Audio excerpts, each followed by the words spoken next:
Doktor nga gipusil patay sa Cagayan de Oro City sa miaging semana, gilubong na. Samtang hulagway sa ikalimang sospek, gipagawas na sa kapulisan. Ani ang report.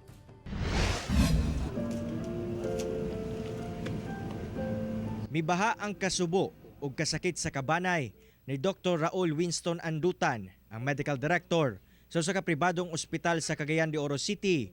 Diyang gihatod na kini sa iyang lubnganan sa pribadong samang sa syudad.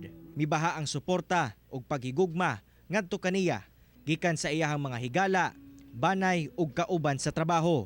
Bisan pa man og nadakpan ang upat sa 5 ka sospek, kinatibuk ang hustisya ang buot maangkon sa pamilya ug mga higala sa biktima.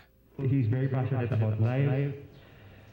His work, his life actually is really just dedicated to extending precious life, precious time for his patients. Buutan og mapanggaon nga amahan kini ang paghulagway sa mga anak ni Andutan ngadto kaniya. Regrets are so heavy.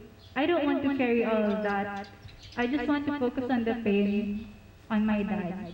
Samtang gipagawas na karon sa Cagayan de Oro City Police Office ang hulagway sa ikalimang sospek nga mipusil patay kang Dr. Andutan. Ang sospek gila nga si Rene Tortosa, kaning miyembro sa militar ug residente kuno sa Balingwan, Misamis Oriental. Si Rene ang ginatudlong recruiter sa upat ka mga sospek nga mipatay sa biktima.